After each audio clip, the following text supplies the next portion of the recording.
Hey people, Anthony, 4x4 diesel. The BFE job.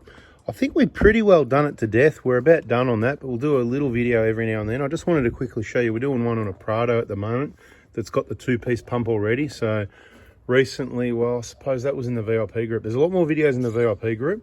Tell you what, I'm in a good mood, okay? If you watch till the end of this video, I'll give you some information throughout this video to give you a really cheap way or a free way to get into the VIP group, because I know a lot of people really want it and they might never want to buy parts or anything like that. So stick around, but let's just go back to plan A, what I was talking about. So if you look at our videos, we show there's a playlist. Once again, those playlists we've got on our channel, 4x4 diesel. So the way I know to access it from your phone, if you're on your phone, you're on your YouTube, you click on subscriptions, you click on 4x4 diesel because you subscribed, you click on playlists because you're then on our page, and all those playlists I've put together for you. And there's a few things here I'm just going to point out. You know, like, so it's got the transmission cooler. Okay, going off topic, but I'm standing here looking at this and I just couldn't, I was going to try and ignore it, but I'm not that excited by it, okay? So if you put the cooler in, the transmission cooler, just run the lines really neatly where there's no chance they're going to rub on anything, because adding aftermarket stuff, if it's not done right, can add to your unreliability, not your reliability. But my point is, the BFE job, it's still quite a large job on a vehicle that's already got the two-piece pump. But I'm trying to just show you that you certainly don't need to change that back section. That's this plate back here. That's the back half of the water pump. When you get the BFE kit from us, you'll have a two-piece pump in your hand. And if you've got 6 bolts on the front to take the water pump off, like what we've done here, that's all you need to change. You can see how clean it is in here, right? It's clean like new. It's got the genuine factory Toyota coolant in there. You can see how clean it all is. That black color on the surface, that's the coating over the stainless steel. It's like I don't know what it is. It's like some sort of rubbery coating over the stainless steel. That's perfectly flat. Don't worry about trying to get that staining off. You can get a little bit of wet and dry, give it a bit of a rub, give it a bit of a clean up, but as long as the surface is flat, it's completely different to the old paper gaskets, which you had to clean them off because one little high spot and that gasket could leak. So avoid aftermarket stuff, in my opinion, with those old school paper gaskets.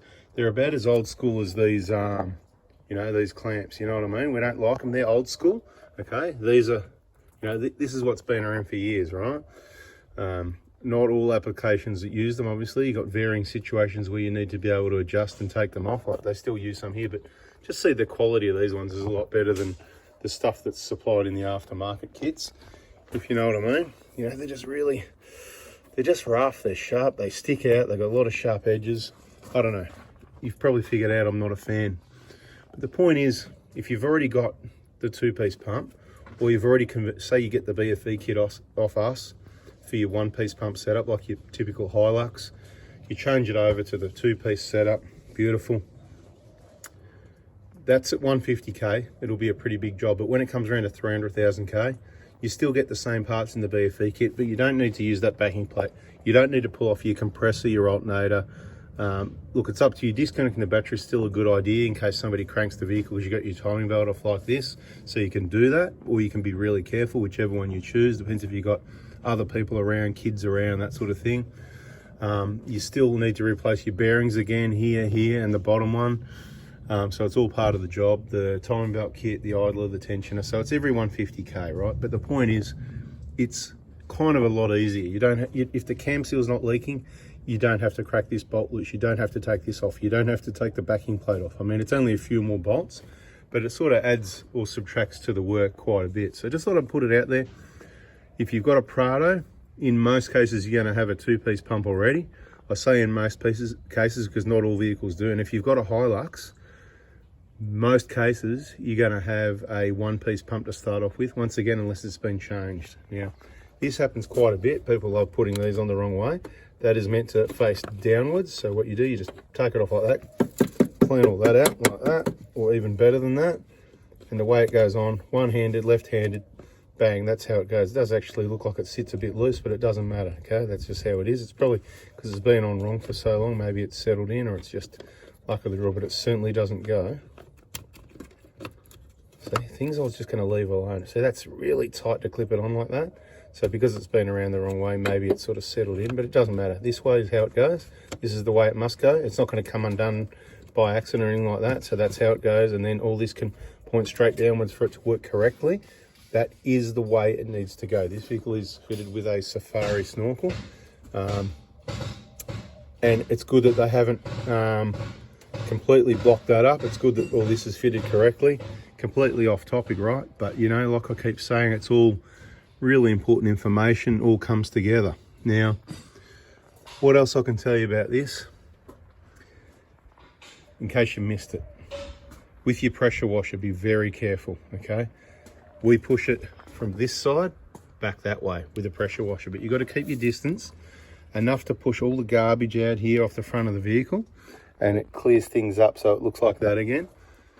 But you know, so far enough that, you know, it doesn't damage it, but close enough that it actually does the job. And you can see we haven't really dried this up much yet, just it's air drying at the moment. A little bit of a quick blow dry and then mainly air drying, and this will all be dry. What's happening right now, we're off pressing the bearings and preparing all the parts and stuff like that.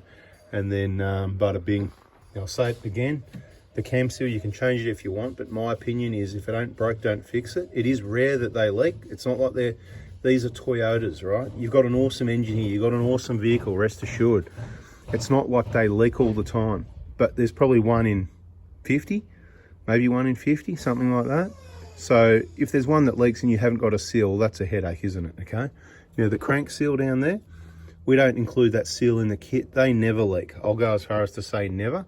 Never's probably 1 in 10,000 or less, right? So we're not going to supply that crank seal. If you think your crank seal's leaking, double check, because there's O-rings on the vane and vacuum pumps over here. There's an O-ring on the crank sensor down here, right? So there's a few O-rings you might want to replace instead of pulling this off. And remember the torque setting on that one, it's quite large as well. It's about 300 and... testing me now, 340, 360, 325. It's either 325 or upwards of there, somewhere around 360. Anywhere around there would do. It's F tight, right? It's very tight. F for fairly, really super tight, right? That needs to be tight. If you accidentally undo that, it's not just a matter of just nip it up. It needs to be F tight, okay? You can't always get a gun in there. There's not enough room with a radiator. You're going to have to pull the radiator out if you're going to get in there and hit it with a gun. So you're going to need to, yeah, it's something that you don't want to have to go to, then get tools, pullers, take that off, change the seal. Bless me. You know, change the seal and everything and put it all back together, and it doesn't fix it because they don't leak. You get what I'm saying? I've got a few crank seals here in stock I've had for ages. So if there's definitely one leaking and you're buying a B.F.E kit, only if you've definitely got one leaking, you've watched this video and you said, so you know, in the text message you text me on Monday morning at 7:30 Melbourne time, you need to text me, I watched that video and I've definitely checked and washed, and I've even changed the seals on the vane and vacuum pumps over this side. I've changed the crank seal. It's the O-ring on the crank sensor there. There's nothing else at the front leaking. It's all bone dry and clean up here because I've done the injectors and that means the valve cover's sealed. You've done the BFE, you know, all this is good. There's no leak at the seal here. Nothing else leaks down here. You know about the plug on the back of the block on, you know, a lot of the engines. Just replace the whole plug and O-ring. If you don't, watch the videos. There's one called All the Oil Leaks. Just search that one up in our channel. The point is, waste of time. But if you've done all these other checks, you've washed it, you've checked it, you're 100% sure there's no oil anywhere around that side, around anywhere, and it's definitely coming straight under that crank, then I'm going to include a crank seal with your BFE kit if you want one, okay? But I'd suggest if you've got that leak, it's very minor, or it's because you've had an engine rebuilt and someone used an aftermarket seal or didn't install it properly, because I've never seen one leak. Hey, you ever seen a 1KD crank seal at the front leaking? No? Yeah. What about a rear main seal? Think about it. Really? Really? You've seen a 1KD rear main leaking? Really? Much? Yeah, maybe. I don't know. Look, I've never seen one leak, so I'm going to roll with, yeah, maybe one or never. That's a lot of numbers. There's a lot of statistics there. These engines don't leak oil. They are an engine, awesome, excellent engine We love them. We're going to continue doing service maintenance repairs and teach you guys how to do that yourself if you need that help. So hope you got some info out of this one. Hope you liked it. Hit the like button, subscribe, turn the bell on, and I'll catch you on the next one. See ya. Oh, and yes, I did. I totally forgot. I was going to give you a special offer.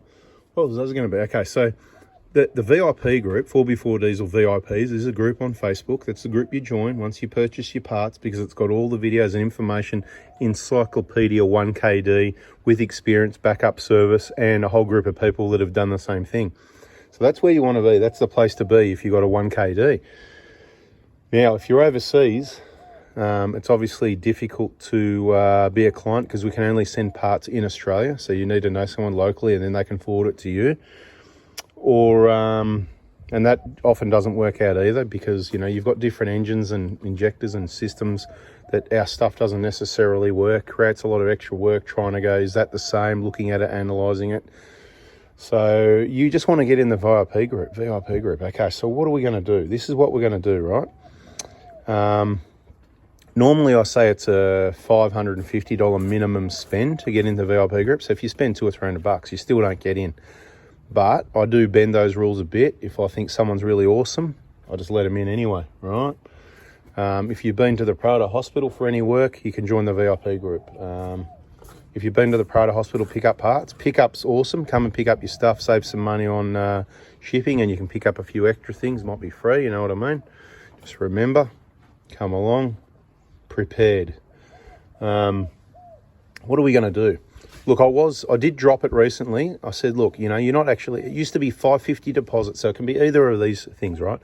$550 deposit that goes towards parts, or if you're never going to buy parts, I said, let's make it $330, right? Because we've got this problem, you know, $330, 30 is GST, the other half's tax and all that, so we don't really end up with much anyway. And it was meant to be a client-only group. Technically, you're not a client, so if it's like that, yeah, we'll stick with the $330, but I got it, the special offer would be, if you have been to see me and you've brought gifts, you know, gifts this and that, it could be, you know, it could be bottles of gin, it could be, you know, slabs of beer, it could be any sort of gifts, cash gifts, whatever sort of gifts, and we're friends. If you've provided gifts and we're friends, then you can join the VIP group, and that's it, no payment needed. So if you need to contact me to confirm the gift you've already provided, or you would like to provide a gift, when you provide that gift, you know, for example, you know, a gift of $200. If you said, mate, I just like what you do on YouTube and I want to be in that VIP group on Facebook, then I'll send you some details. You can send me a gift of something like that, you know, and then you can join the VIP group. How's that? So there's another, I told you I'd give you something, I nearly forgot. Thanks for waiting the extra 3 minutes. Bada bing, as I said, catch you on the next one.